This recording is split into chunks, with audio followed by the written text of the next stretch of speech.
Hi, I'm Dr. Tony Nettleman, a Florida attorney and a Florida Land Surveyor, and we are talking about the second question of the Florida PSM Jurisdictional Exam. This second question is a really easy one, but it's only an easy one if you know where to look. The call of the question states, condominiums may be described as multi-condominiums when there are two or more blank within the complex, two or more somethings. The situation is that condominiums come in all shapes and sizes.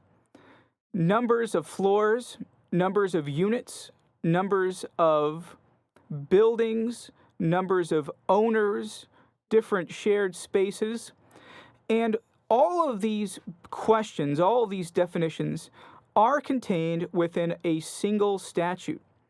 And that statute is going to be the Florida Statutes 718, 718. And 718 is a huge document.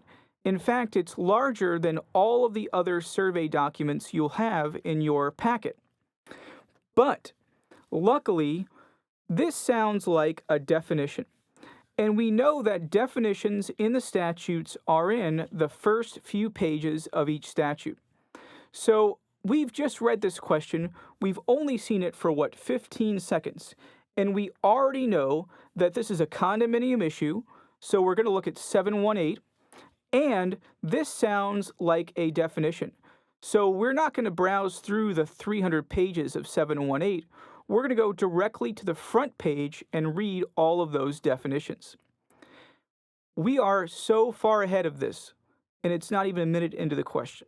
We've got four possible answer choices: multiple owners, multiple floors, multiple buildings, and multiple pools.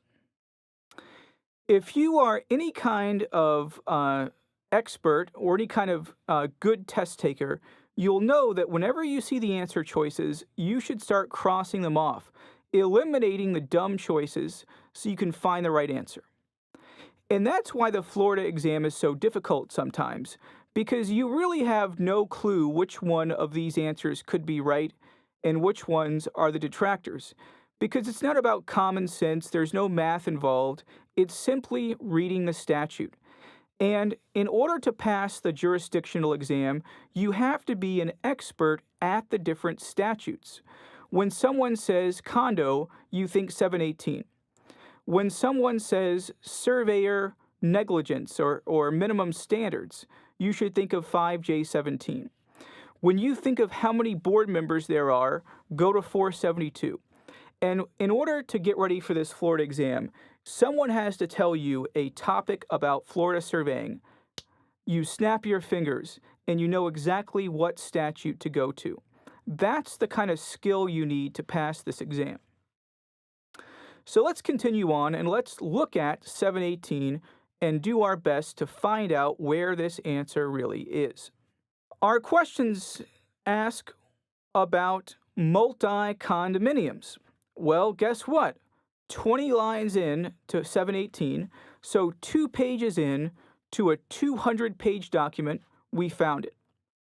It says, according to 718.20, a multi-condominium means a real estate development containing 2 or more condominiums, all of which are operated by the same association.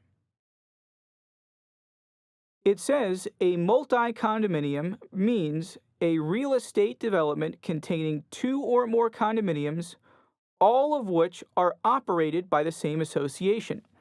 So an association is the homeowners group, or the condo owners group in this case, that runs the system.